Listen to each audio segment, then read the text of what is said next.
પાટણ એક એવું શહેર કે જ્યાંની હવામાં ગૌરવવંતો ઇતિહાસ વહે છે. રાજા સિદ્ધરાજની બહાદુરીના કિસ્સા જન જન સુધી પહોંચ્યા છે. તો રાજા કુમારપાળની જીવદયાથી પણ તમામ લોકો અવગત છે. સરસ્વતીના નીરથી પાવન આ શહેર, રાણકી વાવના હીરથી ઉજાગર આ શહેર આજે પણ અવ્વલ દરજ્જે છે. અને એનું ઉત્તમ ઉદાહરણ હરિઓમ ગૌશાળા એવં ગૌ હોસ્પિટલ અનાવાડા. પાટણ જિલ્લાના અનાવાડા ખાતે આવેલ હરિઓમ ગૌશાળા એટલે એક એવી સંસ્થા કે જેના પર સમગ્ર હિન્દુ સમાજ ગર્વ લઈ શકે. ગાય કે જેને આપણે સૌ માતા કહીએ છીએ, એ માની દિન રાત સેવા ચાકરી કરે છે આ સંસ્થા. પાટણ અને એની આસપાસ 150 થી 200 કિલોમીટરના અંતરે બીમાર, અપંગ, અકસ્માત પામેલ અને રોગથી પીડાતી ગાયોને અહીં સંસ્થામાં જ આવેલ આઈસીયુ વિભાગ અંતર્ગત ડોક્ટરોની દેખરેખ હેઠળ સેવા કરવામાં આવે છે.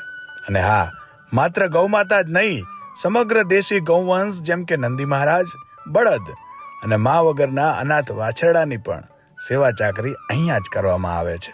એમની સારવાર બાદ એ ઠીક થઈને પોતાના પગ ઉપર ચાલતા થાય એ બાદ પણ કાયમી ધોરણે અહીં વસવાટ કરે છે. અને તેઓને કેદ જેવું ના લાગે માટે ખુલ્લો ચરિયાણ વિસ્તાર ઊભો કરવામાં આવ્યો છે. આશરે 7-8 હજાર વૃક્ષો ઉછેરવામાં આવ્યા છે અને એમાંય ગૌ માતાને એમાં ખુલ્લા મૂકવામાં આવે છે. અહીં માત્ર ગૌ સેવા જ નહીં, પ્રકૃતિનું જતન પણ થાય છે. અહીં ગૌ માતા માટે વિવિધ પ્રકલ્પો બનાવવામાં આવ્યા છે, જેમ કે અંધ ગૌ માતા હોય, કોઈ 3 પગવાળા અપંગ હોય, અશક્ત હોય, આવી રીતે અલગ અલગ વિભાગ પાડીને ગૌ માતાને રાખવામાં આવે છે કે જેથી કરીને દરેક પર વિશેષ ધ્યાન આપી શકાય. એમના માટે પૂરતા પૌષ્ટિક આહારની વ્યવસ્થા તથા ઈલાજ માટે આધુનિક ગૌ હોસ્પિટલની પણ વ્યવસ્થા છે. ઠંડી દરમિયાન લાપસી બનાવીને ગૌ માતાને જમાડવામાં આવે છે. હવે જાણીએ કે આ વટ વૃક્ષનું બીજ કઈ રીતે રોપાણ્યું. રાજસ્થાનના સાંચોર નજીક આવેલ પથમેડા ગૌશાળાને જોઈને સૌ પ્રથમ તો માત્ર એક એમ્બ્યુલન્સ લાવવાનો વિચાર આવેલો કે જેના માટે જલારામ મંદિર ખાતે મીટિંગ યોજાઈ અને મીટિંગમાં 50,000 રૂપિયાનું દાન આવ્યું કે જે રકમથી ગાડી નોંધાવવામાં આવી. પણ ત્યાં સુધી બીજા પૈસાની વ્યવસ્થા થઈ ન હતી. ત્યારબાદ સમાચાર મળ્યા કે પાટણના એક જૈન શ્રેષ્ઠી સારા કાર્યો માટે દાન આપે છે અને બધાએ મળીને એમને વાત કરી. એમનું નામ દેવદત્તભાઈ બાબુલાલ જૈન, કે જેમણે એમ્બ્યુલન્સ દાન આપી અને આમ આ ગૌશાળાનું બીજ રોપાયું. એમ્બ્યુલન્સ 1-2 વર્ષ સુધી આજુબાજુના વિસ્તારોમાં ફરીને ગૌ માતાની સેવા કરતી રહી. ત્યારબાદ એક એવી ઘટના બની કે જેના લીધે ગૌશાળાની દિશામાં ઝડપી ગતિ પકડાઈ.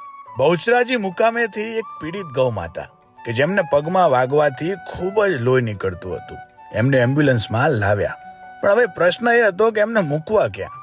અને અંતે એવો વિચાર આવ્યો કે પાટણ કે તેની આસપાસમાં એક સેન્ટર બનાવવામાં આવે કે જ્યાં બીમાર ગાયોની સેવા થઈ શકે. ત્યારબાદ અનાવાડા ગામના લોકોના સહયોગથી સરસ્વતી નદી કિનારે આવેલ દશામાના મંદિરે એ ગૌ માતાને ઉતારવામાં આવ્યા અને ડોક્ટરને બોલાવી સારવાર કરવામાં આવી.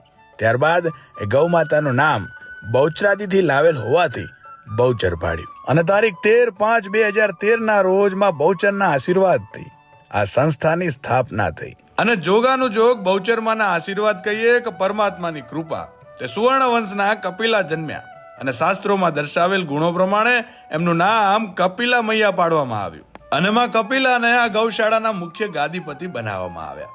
આજે હજારો લોકો કપિલા મૈયાની બાધા કે માનતા રાખે છે અને મૈયા એમની મનોકામના પૂર્ણ કરે છે. તેવા અનેક દાખલા છે.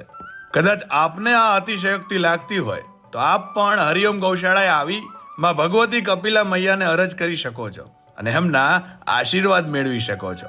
ગૌશાળામાં કામ કરતા લોકોને ગોવાળ શબ્દથી જ સંબોધવામાં આવે છે.